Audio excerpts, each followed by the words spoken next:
As you probably know, the upcoming changes to eBay's promoted listings policies have been very controversial with eBay sellers, to say the least.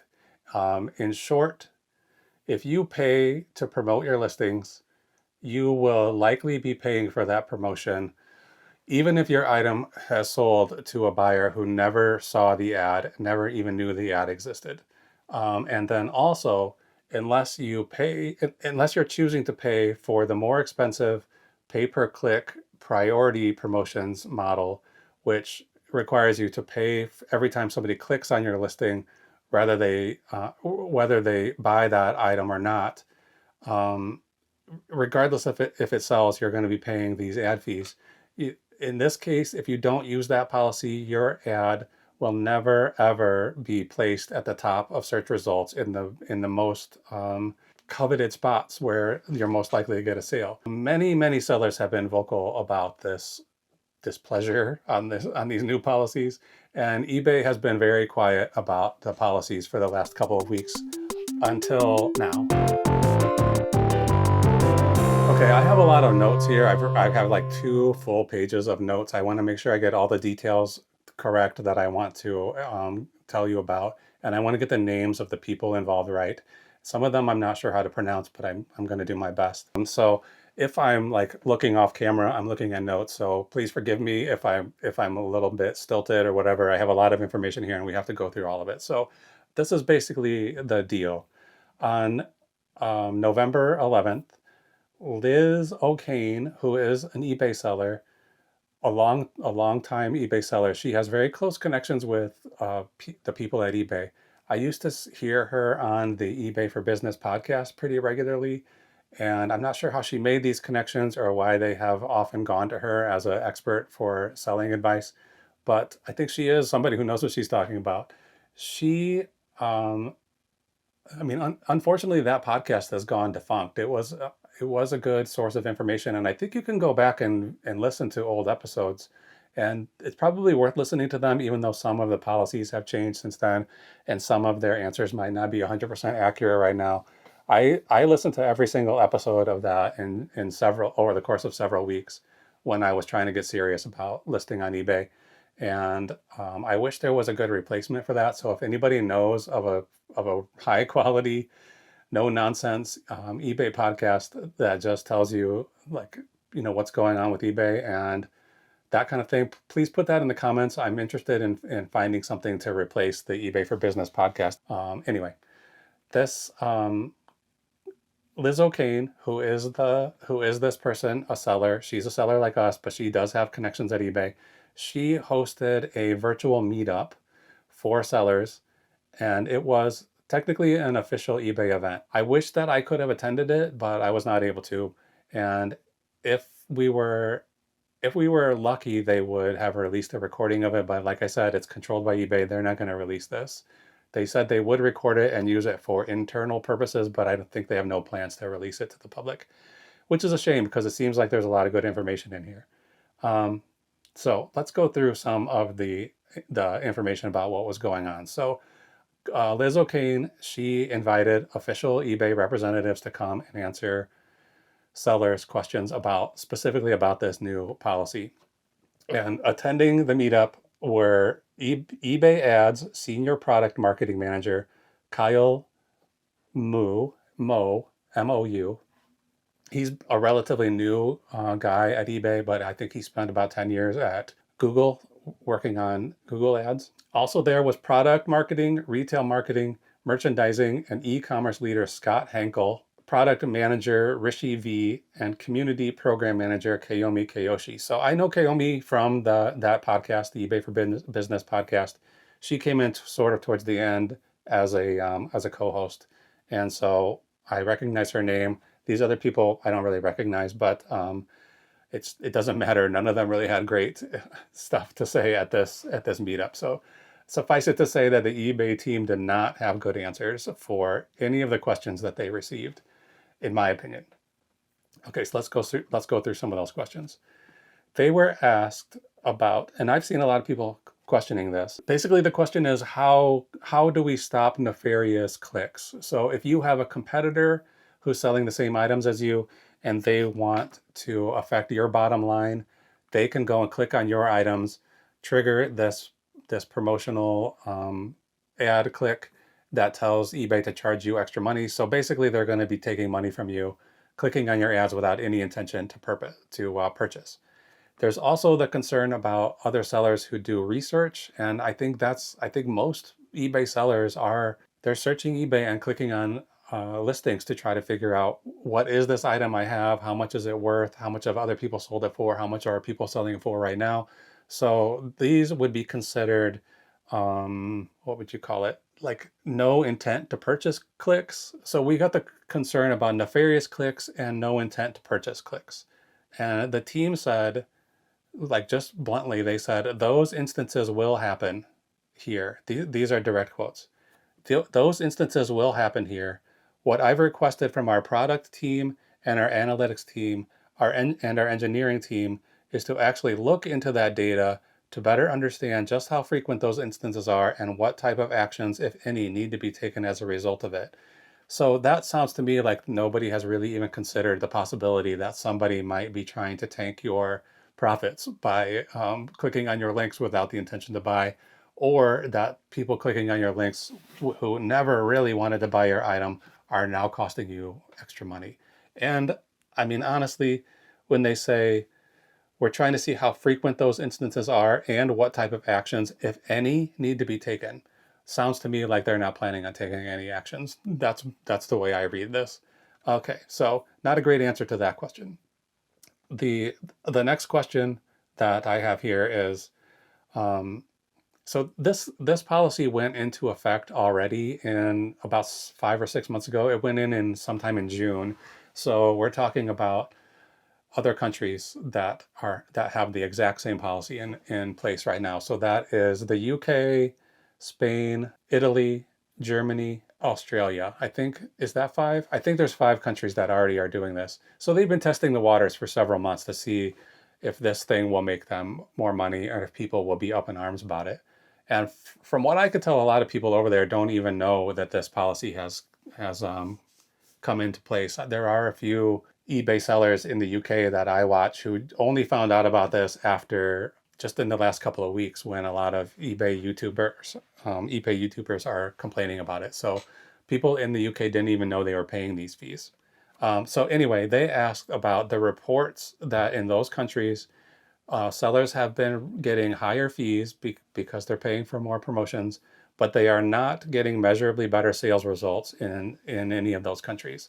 So the team, again, they admitted, just flat out said that more sales will be attributed to promotions, therefore sellers will have to pay more. Then they could not or they would not provide any statistics to say that sales in those countries have gone up.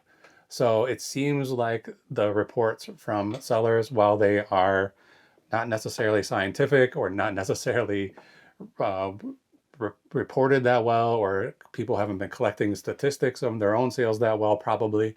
It seems like, based on this answer, that those people are telling us the truth, that they're paying more money and they are not making more money, which is the whole point of the promotions, to make more money. I don't want to pay for a promotion if it's not helping me make sales. A bunch of sellers have questioned the veracity of eBay's reporting. Um, they're claiming that with the new policy, we have no way of knowing if the fees that we pay are directly responsible for sales, and maybe their items would have sold anyway. So here, I have seen this. I have seen people asking this question quite a lot on my videos in the comments, basically just saying, how do we know, how can we trust eBay that they're not just lying to us? They're just saying this came from a promoted ad, therefore you have to pay us an extra percentage. How do we know? There is no way to know. Also, what we cannot know and we can never know is, would those items have sold regardless? If you did not have the promotions on, let's say 25, 35% of your sales come from promotions, how many of those items would have sold anyway if you had not put the promotions on? I can't track that statistic, and I don't think anybody can. I don't think eBay can even track that. So let's see. The team, they didn't really answer this question exactly, but they suggested that if a shopper clicks on your promoted listing, that will raise up the awareness in the eBay algorithm of the rest of the items in your shop. Therefore, you're getting an extra benefit for the items that you aren't even promoting. Therefore, you should be happy to pay extra fees. They went so far as to suggest that basically we haven't been paying enough. Like the fees that they have been charging have not been enough, and that we should be paying more. That's basically the interpretation. Someone in the chat asked the direct question about how can eBay rationalize this new policy, which seems like a bald-faced cash grab. And I mean, in my opinion, this policy's been running in these other countries for 5 or 6 months.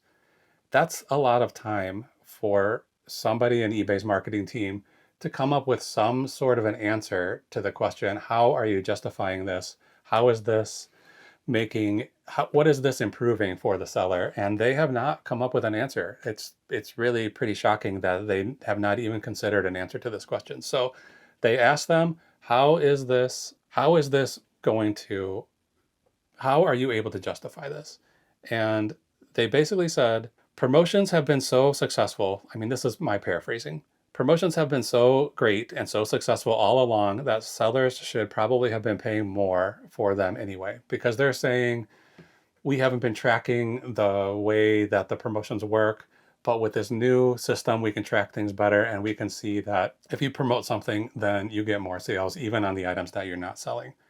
That doesn't seem likely to me, and they are unable to provide any actual evidence that that's the case.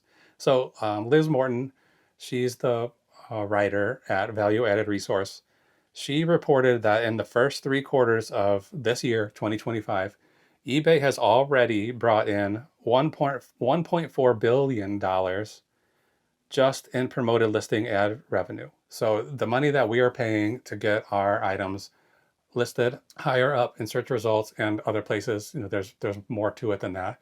That's part of the problem too, is that there is more to it than search result ranking, but they don't really give you clear information about what you're getting for this percentage that you pay. Anyway, she says, I don't know where she gets this information, but she has a chart on her article that shows growth in ad revenue.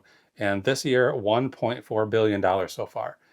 We're only 3/4 of the way through the year. So that's a good amount of money.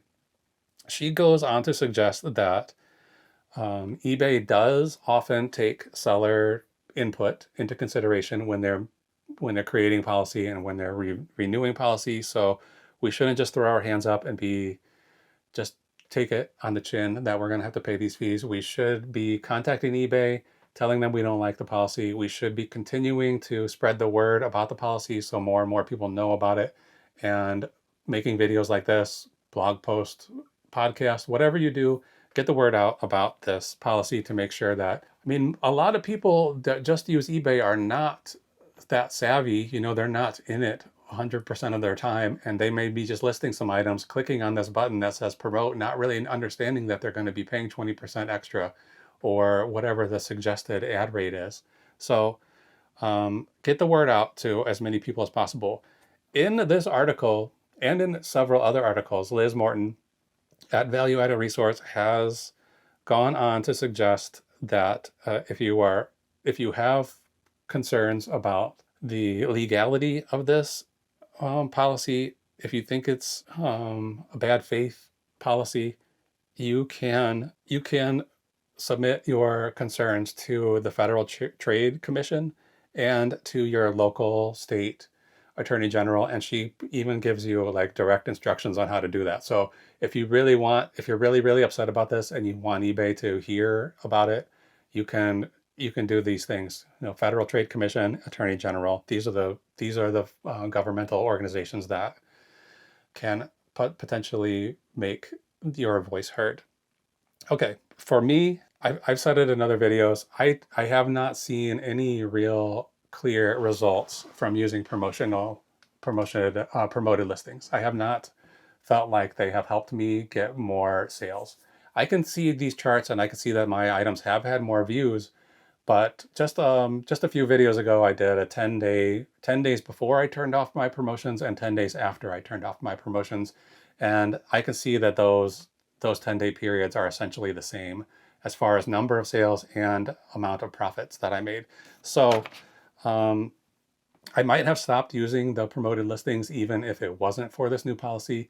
But for now, I am not going to use them at all, and I am going to encourage other people to not use them. At least test it out. Turn them off, see if your sales plummet. It's more complicated than this, and this is only a 10-day period. So it's possible that I have my numbers wrong.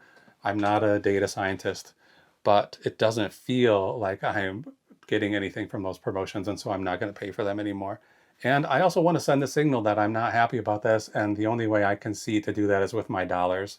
So if you call eBay and you talk to them and you tell them that you're not happy, Liz Morton might be right. They might take that into consideration. But if they start losing that $1.4 million, if you start clawing some of that money back, they're definitely going to pay attention to that. Okay, so tomorrow I'm going to try to make a step-by-step instructional video, make it as short as I can and as simple as I can on how to turn off these promotions in bulk so you can turn them off on your entire shop. Everything on eBay has multiple ways of doing it, so I'm going to show you the way I did it. There may be other ways, and we'll see how that goes. This is the sort of video making that I'm not that great at, so I don't know how it will go, but we'll see. So I'm also going to do some more follow-ups about how my sales are improving or decreasing over a longer period of time. So I only did a 10-day window before. I'll probably do a 20-day one, and maybe I'll do a 1-month one. There is some thoughts that you have to have turned your promotions off for at least 30 days before you'll see any effects. I don't see that as a possibility because, and I could be wrong, I know what it says in the policy that if you turn off your listings there, if you turn off your promoted listings, they will still technically be in effect for 30 days. But I have not had a single sale that had a promoted fee on it since I turned those promotions off. So that's the evidence that I have that the promotions are now off. And I can see my chart. I can see my views, and I have no views whatsoever from promoted ads in my bar graph since I turned them off. So I'm going to do those two videos at least. I'll do the instructional video, turn off all promotions. It takes about 2 minutes. And I'll do a follow-up in a few days after it's been a longer period. So make sure to subscribe so you can see this. It's not really possible to do a very scientific study of how eBay sales work, but I'm trying my best to keep it unbiased and see, am I doing better or am I doing worse since I turned off these promotions? So yeah, subscribe. You don't want to miss those videos. I think they're going to be very helpful. Right now, I'm done with all of that. So if you're not happy about promoted listings, sound off in the comments. If you have different ideas about promoted listings, if you think they're going to be great, leave that in the comments too. Right now, I have about 8 or 10 items that I picked up from the thrift store and from some other places, and I'm going to be getting those into my eBay shop today or tomorrow. So I'm going to show you those things, what I paid for them and what I think they're worth, what I'm going to list them for, and then we'll call it a night. So let's get ready to do that. All right, I guess I just have about 7 items that I picked up this week. Well, really just in the last couple of days. And all of these I have written drafts up for. I just have to take photos and get them posted in my shop. And if you see anything you're interested in here, you can head over to the shop and pick it up. If you ever go to my shop and you buy something and you came from the YouTube channel, please send me a note in the buyer's notes, and I'll send you a little gift with the present. I mean, with the package. I'll give you a present to thank you for watching and for letting me know. All right, these are the things I've got. So right here, somebody gave me these. They gave me a bunch of James Dean stuff, and most of it is nothing. And these aren't really much either. These 2 neckties have James Dean on them.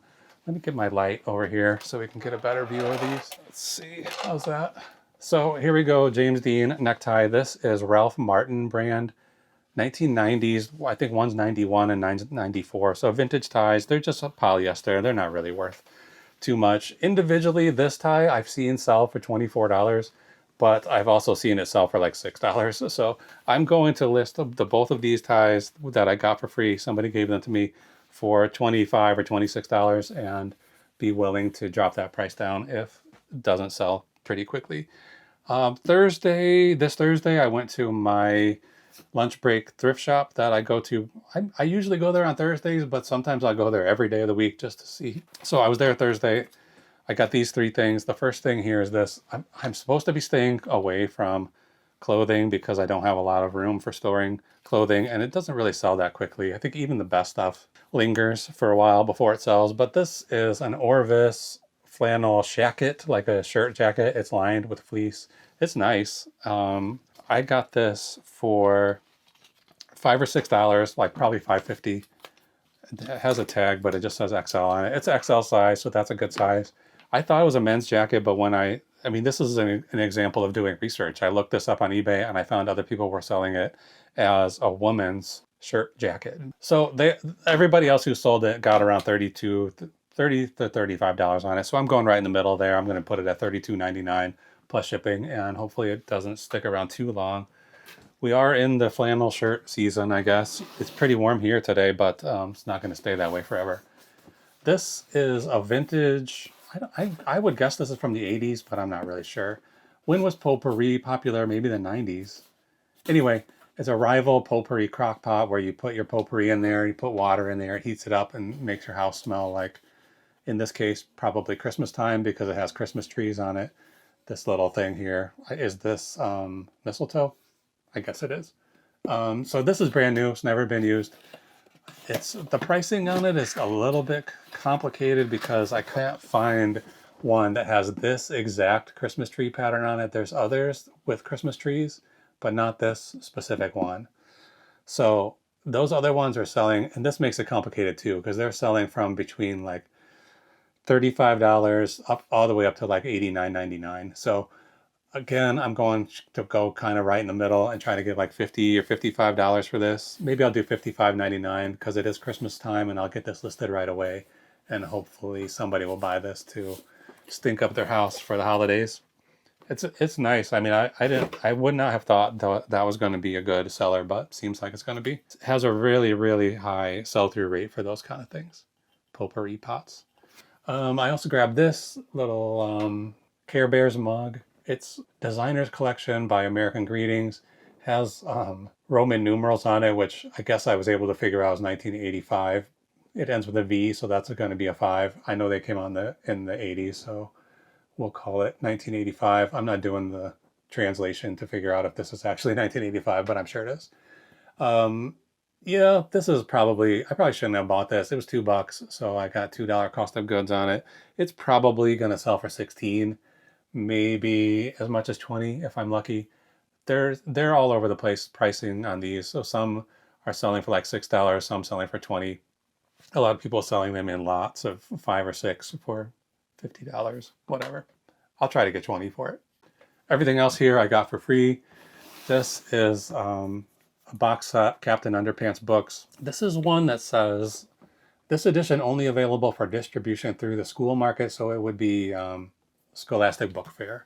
So there's very few of these sold and very few listed. I think there's only one that's listed like this, and their set they have an 8th book that they're selling with it, and they're trying to get $24, I think. There are no sales on it because, I mean, it's just not, it just wasn't probably made in huge quantities. And it has a little bit of a tear in the dust, or what do you call this thing? Slip case. But these books clearly never been read. They're brand new, perfect condition. I'm trying to get $20 for it. If I have to take 16, I'll take 16. But I got it for free, so it's no big deal. Grady Hendrix. I'm not really that interested in current popular books. They don't usually sell that well. But Grady Hendrix has a pretty strong following. He's one of my favorites. I've read every book that he's written, and except a couple that were like self-published, I haven't been able to find. This one is called Witchcraft for Wayward Girls. Just came out pretty recently, a few months ago. I probably read it in the summer, 2025. So it's like, a brand new book. Probably first edition. They don't have a number line or anything in here. Oh yeah, it says first printing. It has a tiny little bit of a fold on this flap, but I think it's going to be fine. It's not, not a big seller, but most of these big popular books that they were printed in huge quantities, they don't sell at all, or they sell for like $4. This one seems to be selling for like between like 10 and 15. So I'm going to sell it for $13, I think. That's what I hope. And then here I have a stack of graphic design textbooks and workbooks. I do some graphic design work, and I picked these up thinking I would refresh my understanding, but I never actually did this. So these books have just been sitting around taking up space. I don't know if they'll sell or not, but I have seen some lots of graphic design books that have sold for, like, I have 7 here. There's like lots of 9 or 10 or 6. They're all selling, it seems like, no matter what, in that like range of lot size. They're selling for like $40. So I'm gonna list these for 43.